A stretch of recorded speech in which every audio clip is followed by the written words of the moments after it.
We had an amazing camping adventure in Morro Bay, California, but it also was one of the scariest. And it started like this. Morro Bay is about 200 miles from Los Angeles, and because we got a late start due to work, we got in and out to eat while we drove. When we were getting close, we hit some fog and an amazing view of the sunset. But by the time we got there, it was completely dark. Our sight was a sight like we've never seen before, above that stone wall. We had to set up camp in the dark. Like, we're literally surviving here. Like, how cool is that? We let the kids and Bambi chill in the car while Emily and I put the tent up. And as soon as the tent was ready, the girls were ready to sleep.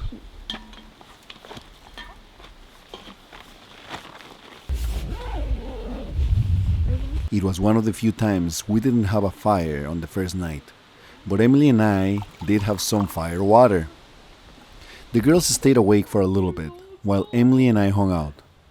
That night, while we were sleeping, some animal was trying to get in our tent. It was scratching it. It woke me and Emily up, but we were too tired to figure out what it was, so we just fell back asleep.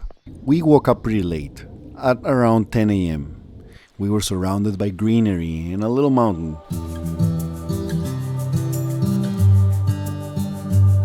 In here you can see how our site was above the ground, with this super cool stone wall. For breakfast, Emily made something that is simple and we all love. She heated up bagels on our grill to top them off with cream cheese and smoked salmon. A must-have, and a must-have hot coffee on the percolator. I just love sitting down, doing nothing, drinking my coffee, seeing the kids play.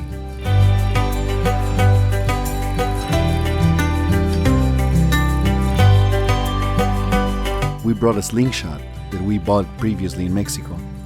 I love playing with that. I used to throw rocks with my friends when I was a kid, so I was teaching Elena how to do it. One of the coolest things about this site is that there was a river right next to it.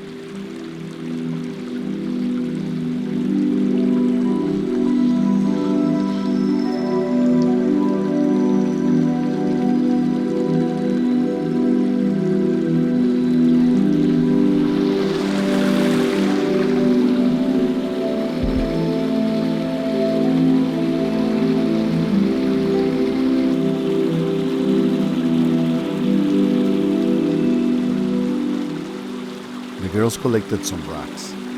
We love nature.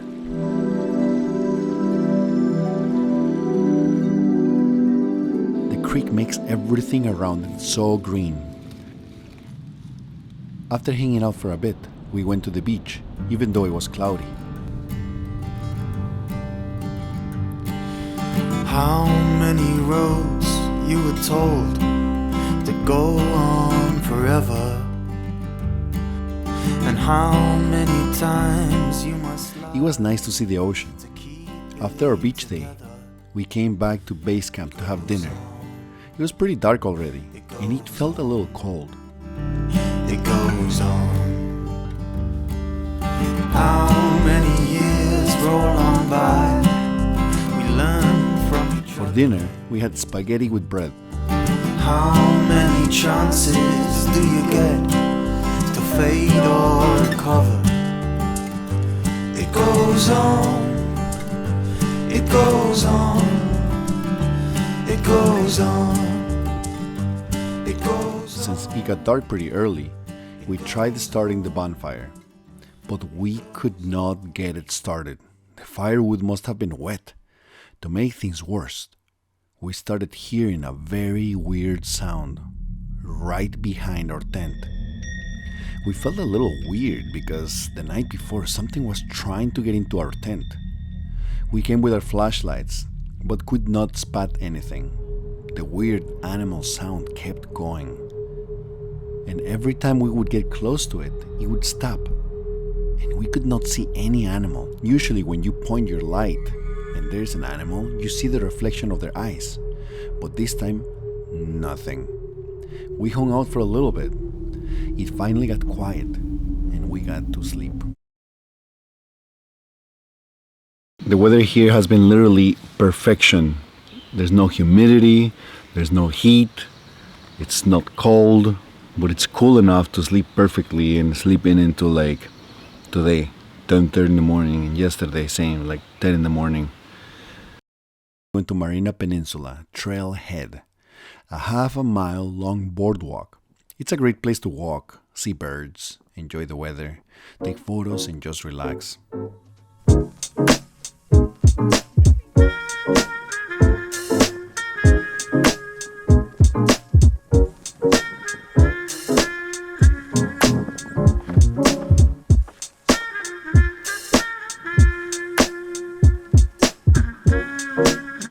We also went to some local gift shops after.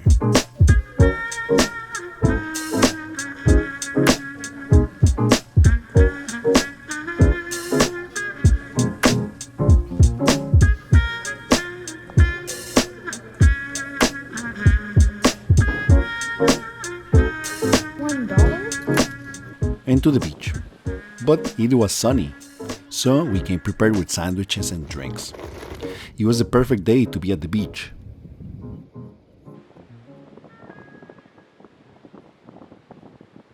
That right there is Morro Rock, a 576-foot high volcanic plug located at the entrance to the harbor.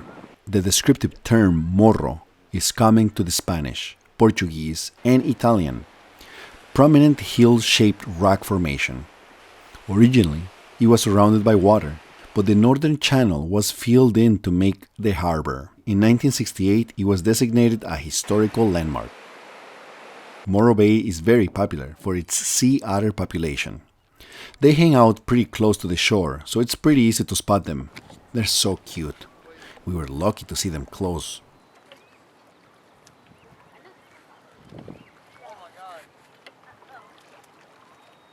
After a day at the beach, we went back to base camp.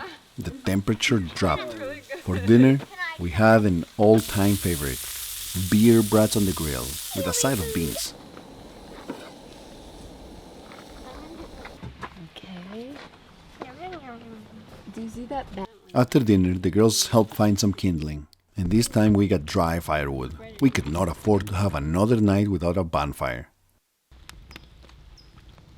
For dessert, the traditional s'mores. Once it got dark, and we were running out of wood, the weird noise happened again. This time louder. We all heard it. It was right behind our tent. We could not see any animal, and this time we actually started wondering if we should pack our things and go. Emily decided to go and talk to the camp host. She took the girls, and I stayed to try to figure it out. It occurred to me to get my phone to record the sound and ask on the internet what that sound was, but for some reason, as soon as I pulled my phone, it stopped making the noise. I recorded for over 19 minutes. I was determined to capture the sound, but it didn't make it, like it knew that it was being recorded. Those sounds are of me throwing wood to try to get whatever it was to make that sound again, but nothing happened. Emily came back and told me that the camp host wasn't around. But she talked to some fellow campers, and they got a bit scared, but they suggested moving the tent. So, we did. It was fast. We just slid it across the site, and guess what? The animal stopped making that sound completely. Emily's parents visited us recently, and Dad told us that he thinks it was some type of rodent. Maybe he had babies. That would explain why we didn't see any eyes, since they stay low to the ground. We were happy the animal stopped making the noises, and I am sure the animal was happy we moved from its neighborhood. We slept very well that night. The next morning, we put everything away and drove back home. We never know how each camping experience is going to go. Sometimes it's too windy, sometimes we don't find a camping site, or sometimes it's just too cold. But something that we always know will happen is that we will remember the trip forever. We'll talk about it in our memories, and we'll always be grateful for the time we spent together.